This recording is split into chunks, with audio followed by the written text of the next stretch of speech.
sekalian, kita akan memulai segmen keempat. Di dalam segmen keempat ini, para capres akan bertanya dan kemudian saling menjawab. Ada waktu 1 menit bagi capres untuk bertanya dan kemudian capres yang lainnya akan menjawab dalam waktu 2 menit. Ini memang di Indonesia demokrasi sangat luar biasa. Kalau saja pemirsa mendengar apa yang terjadi di ruangan ini, kita akan bangga bahwa Indonesia memiliki demokrasi seperti ini. Dan di Indonesia juga para calon presiden bisa saling bertanya dan kemudian saling memberikan penjelasan. Baik, saya akan memulai dari Pak Joko Widodo untuk menyampaikan pertanyaan dalam waktu 1 menit kepada Pak Prabowo. Saya persilakan Pak Joko. Bapak Prabowo, Bapak sering mengatakan mengenai pentingnya perubahan dan soal perubahan. Pertanyaan saya, bagian yang mana dari kebijakan luar negeri pemerintah sekarang yang harus diubah? Terima kasih.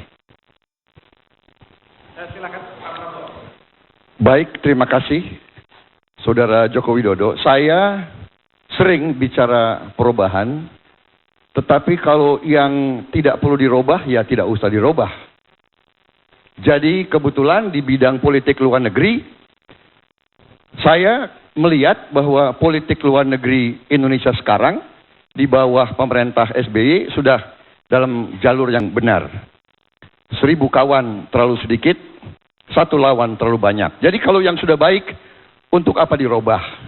Jadi jangan salah arti, saya ingin mengusung perubahan pada bidang dan sektor di mana perlu ada perubahan. Kalau ada kekurangan kita perbaiki. Kalau sudah baik, untuk apa kita perbaiki? Kalau sudah baik kita pertahankan, kita teruskan.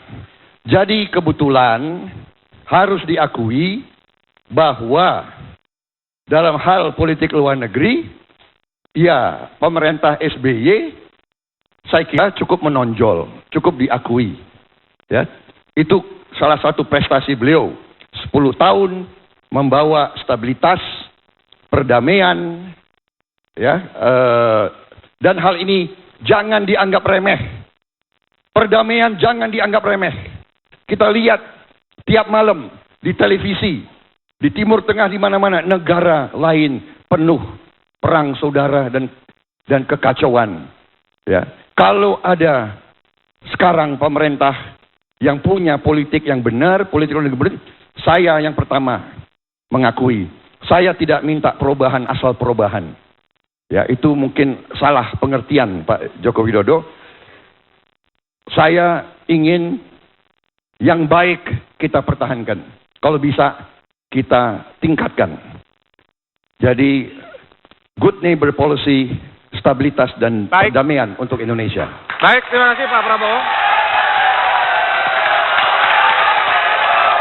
Sekarang giliran Pak Prabowo untuk menyampaikan pertanyaan kepada Pak Joko Widodo. Saya persilakan Pak.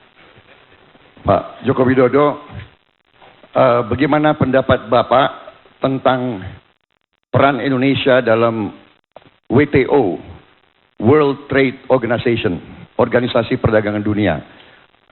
Apakah kita merasa manfaat atau menurut Bapak jalan ke depan bagaimana? Terima kasih.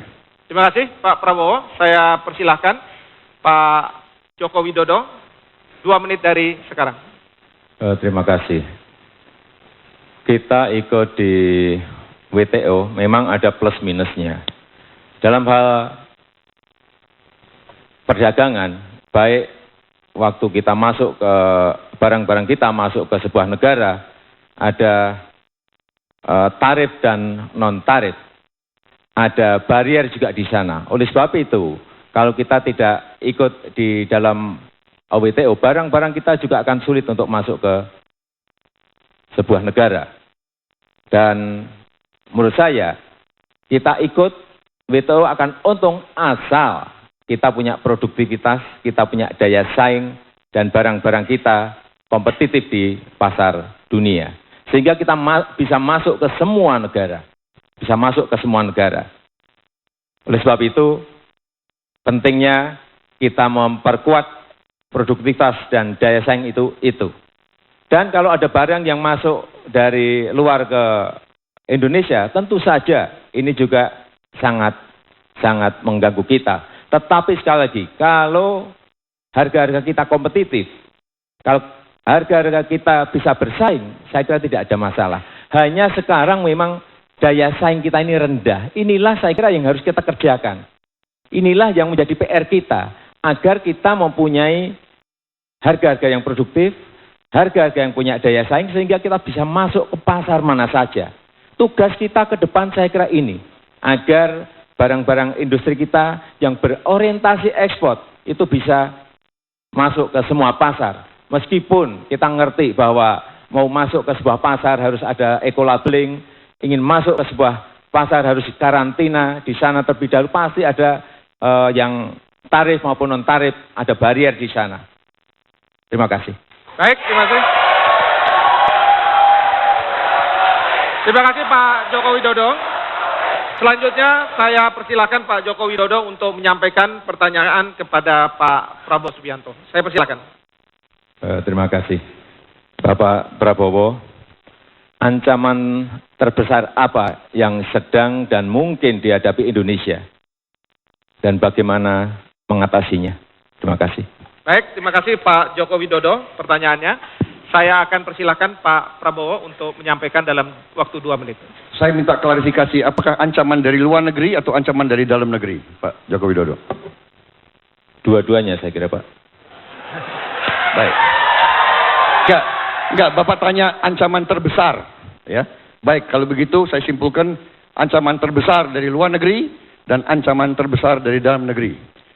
Baik, saya lihat ancaman terbesar dari dalam negeri adalah bahwa ada negara-negara lain atau negara-negara tertentu yang akan mengklaim wilayah nasional kita di laut maupun berbagai pulau.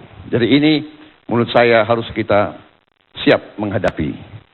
Kalau ancaman yang terbesar dari dalam negeri menurut saya adalah kemiskinan yang saya selalu dengung-dengungkan, terutama adalah kekuasaan bangsa Indonesia sendiri atas kekayaan alamnya. Ini menurut saya ancaman terbesar. Tidak dikuasainya oleh bangsa sendiri kekayaan alam kita.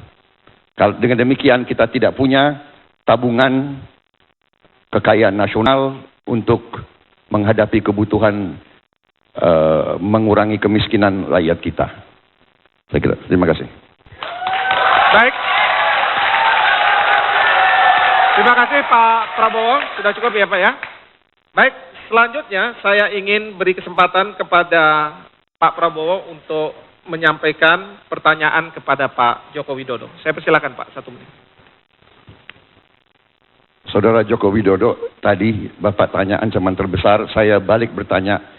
Saya ingin bertanya kira-kira strategi Bapak ataupun kebijakan Bapak bagaimana seandainya ada wilayah nasional kita yang diduduki oleh bangsa lain atau diklaim dan selanjutnya diduduki. Terima kasih. Baik, terima kasih Pak Prabowo. Saya persilakan kepada Pak Joko Widodo 2 menit untuk menjawabnya. Saya kira jawaban saya sama bahwa diplomasi pemerintah dengan pemerintah akan kita kedepankan terlebih dahulu. Kemudian juga tentu saja ada tahapan-tahapan menuju ke sana. Kalau memang pendudukan itu, pendudukan jelas bahwa pulau itu adalah milik kita, ini akan berbeda. Karena sudah menyangkut kedaulatan kita. Sudah menyangkut kepentingan nasional kita. Sudah menyangkut kepentingan rakyat kita. Ini beda. Tetapi kalau memang karena masalah batas yang masih belum jelas, batas maritim yang belum jelas, batas patok di darat yang belum jelas, diplomasi pemerintah dan pemerintahlah yang ingin kita kedepankan. Tetapi kalau sudah menduduki dan itu jelas milik kita, ya apapun ini akan kita lakukan. Apapun akan kita lakukan. Kita harus tegas bahwa hal-hal yang menyangkut kedaulatan dan itu jelas wilayah kita, ya kita akan buat rame, Pak.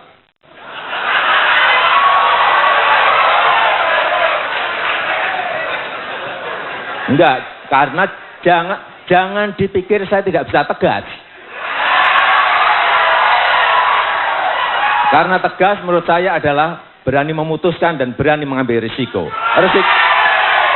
Risiko itulah yang akan saya ambil sebagai pimpinan nasional. Kalau memang betul-betul mereka menduduki wilayah yang merupakan kedaulatan kita. Apapun akan saya pertaruhkan. Terima kasih.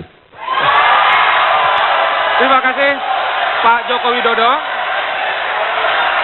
Tadi ada kata-kata tegas, Pak Prabowo juga. Kalau boleh tegas, boleh senyum ya Pak ya. Terima kasih, senyum penting juga. Para pemirsa sekalian, kita sudah menyelesaikan segmen keempat. Dan kita harus tunggu ke segmen berikutnya, yaitu segmen kelima, di mana para calon presiden akan bertanya, kemudian yang lainnya akan memberikan jawaban, lalu ditanggapi oleh calon presiden berikutnya, dan kemudian ditanggapi lagi. Dan ini akan menurut saya semakin seru. Oleh karena itu, jangan kemana-mana, tunggu pesan berikut ini.